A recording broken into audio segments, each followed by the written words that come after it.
Welcome. In front of me I have the RAZER Raiju V3 Pro, and I'll be going over unboxing along with a quick look at the feature set and the build quality of the controller.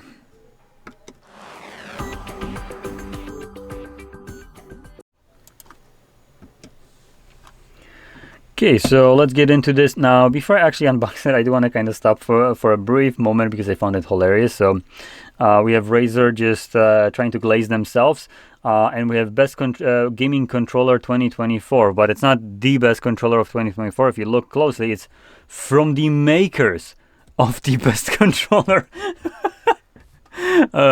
Oh boy, it's like from the makers of the previously great Dragon Age 1. We present Veilguard. Amazing. Anyway, one more thing that I found hilarious is when scanning this kind of bullshit logo, first thing that pops up is a Microsoft controller from the Xbox controller, which you know, it's literally for PlayStation, and the first thing showing up scanning this awful little thing is Windows and Microsoft. Awesome. Anyway, maybe that's who they made the actual best one for. It wasn't for Sony, it was for Windows. In any case, let's just cut these seals, slide that, throw that, and for the Pro. I hate these kind of taglines. Oh Jesus, for the Pro. What the shit is that even supposed to mean? Anyway, and here we got, I do want to give it props, packaging wise, pretty damn stellar. I mean, this case, hell, I think this is a solid, way more of a solid case than I expected. Wow. I just expected it to be like some kind of case, but it feels like it can take a beating. Now, in here in the box, we get a Type C to Type A cable, nothing really special, and the paddles, which will come apparent in a second. Damn case. Wow, stellar case.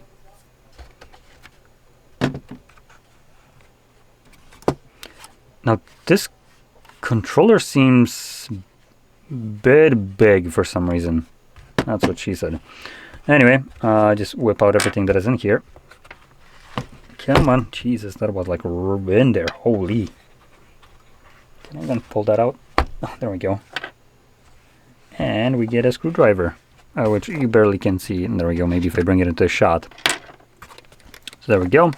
And here, looks like there's nothing, but you could obviously put your cables and other stuff. So there we go. Now, I do want to quickly grab a PlayStation controller, as I did see one lying in the company here, so be right back.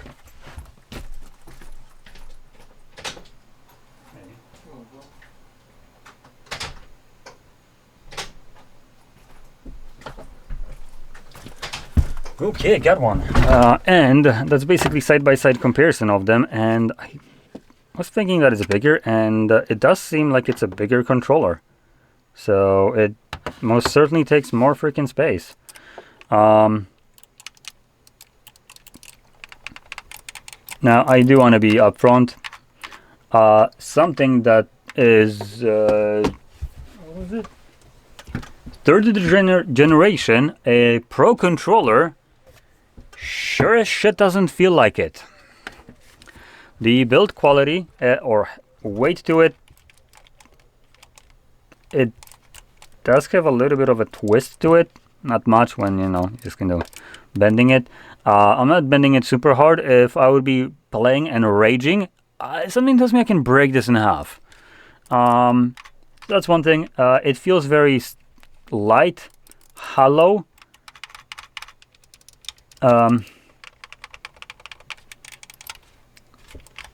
Now, I am, well, an adult, supposedly. So the way I would be holding this is kind of like I would barely be touching these additional buttons right here. The ones that are programmable. So these are like almost out of my reach. And I don't have like super small hands. Might have small wrists, but surely not hands. So this is kind of like almost out of the way. Especially if you're like using the triggers normally. So That's something to keep in mind right here. Though I do want to give them props for the programmable buttons at the back right here. So these are perfectly placed. Something about them, like the way I hold it,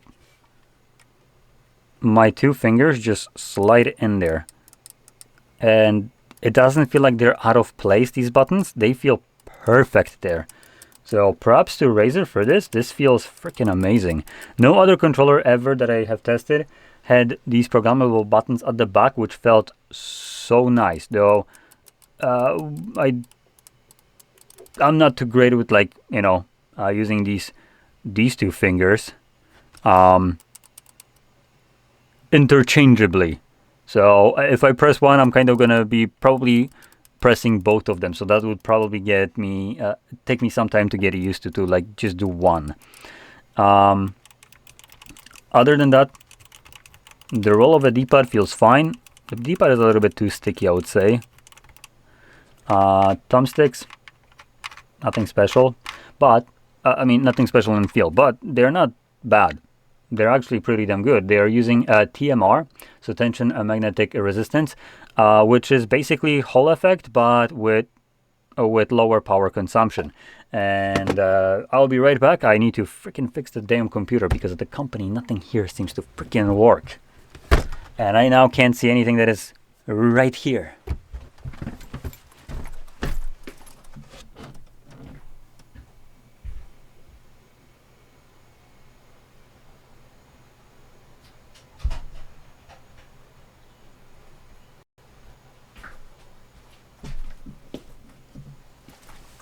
Okay, we are back.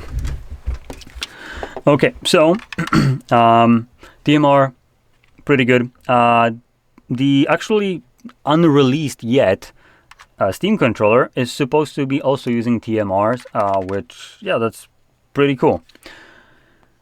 We have also RAZER Pro hyper triggers, instant response triggers with mouse click hair.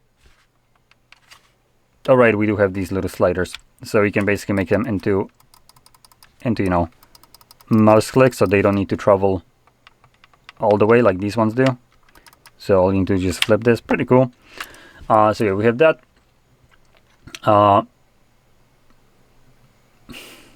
Mega tactical buttons and D-pad. What the hell? Do they just mean that they're freaking black color? Anyway. We have a RAZER Hyperspeed wireless, so a 2.4 GHz USB dongle ensures low latency, fast wireless performance, which... Oh, right, it was right here. I was sure I saw it somewhere. So there it is, 2.4 GHz, green coated. I do want to give them props for the design. This looks pretty nice. It has a matte black finish with the shiny little Razer logo right here. Looks pretty damn good. So it's that, and high pull rate, so supports up to 2000 Hertz pull rate on the PC, and only if it's wired. So honestly, that's not that like insane, I think. Let me quickly check something. I mean, compared to, let's put it this way, compared to this, obviously it's going to be better. Sorry for the exposure. It's kind of hard to expose without almost any tools for two different products that are two different kind of colors or brightnesses, like just matte black that is absorbing it, and then the freaking white one, which looks like a second coming of Christ here. So yeah, that's going to definitely be better than that. Now I did look at there we go, this one, which I'm going to mention in a second once I find it. So 1000 Hertz pull rate, and that is via dongle with a 3 millisecond to 5 millisecond latency. This one has wired, ensures that doesn't really mention the latency. Let me quickly check.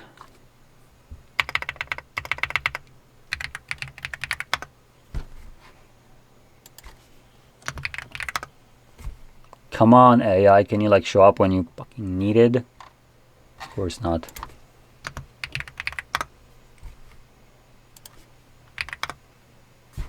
Oh, for God's sakes, I hate AI. Anyway, I can't really find anything quickly because obviously AI doesn't seems to work when it's needed, but when it's not needed, it's always going to put its stupid little head everywhere where no one wants it. So in any case, the reason why I was trying to check this out is because I actually have two controllers right here that I unboxed. I'm going to bring the one that I actually like more, which is the FlyDigi. Both of them are actually FlyDigi. Now these are Xbox shaped, and they are, I believe, primarily designed for PC usage. But to be fair, this one is also going to be in some capacity also catering more towards PC, considering applications and all that stuff and programmable buttons. But in any case, when looking at something like this, which I have a strong feeling it's definitely cheaper than what this is right here. I mean, it's Razer, let's be honest. Let's see. Let's do price. Do want to quickly check that. Holy shit! What? No way. Is that the... Holy shit! That is a wow. That's a price. Holy. I think I was happy not knowing the price, to be completely honest. So in any case, given a comparison to something like the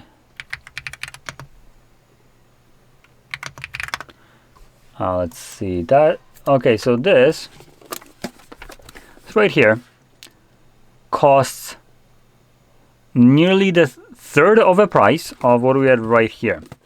Now, mind it, this won't be able to be used with specifically PlayStation 5. So that is going to be probably the biggest drawback. But if you're looking for a PC controller, I think you can save up money and have something that feels and also offers a bit better specifications, as I do find this to be better.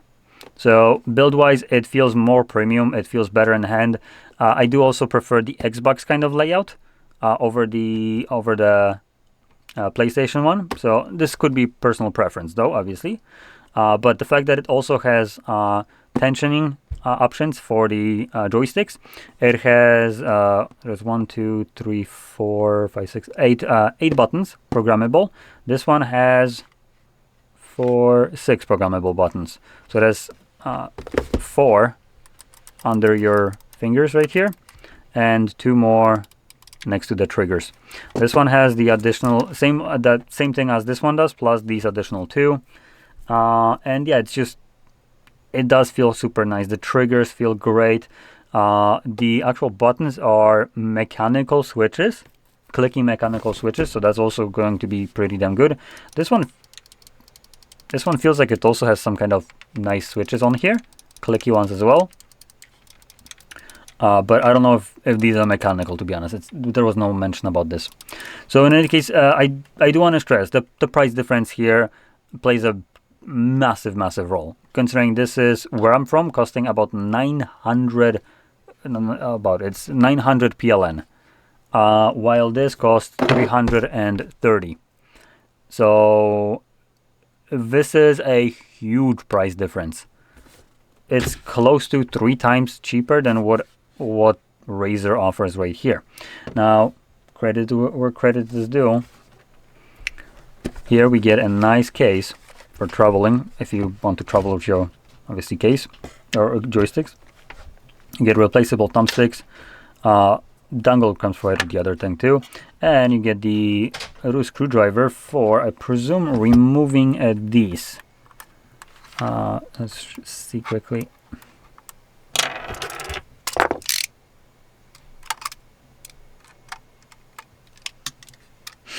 Okay, this isn't the most kind of integrated. Yep, there's a screw. So if you want to remove these are a little bit more annoying to remove, I would say, compared to something like the FlyDigi, which just has like slide out triggers or buttons.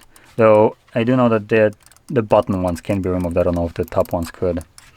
And here you can remove all of them, so that could potentially be better for you. But anyway, that's about it. So it is a all in all, a solid, I would say, controller for PlayStation if you're looking strictly for that. If you're looking for PC one, would probably recommend looking for other ones. The case right here also feels super nice, though. Okay, this looks like it's just kind of wobbly.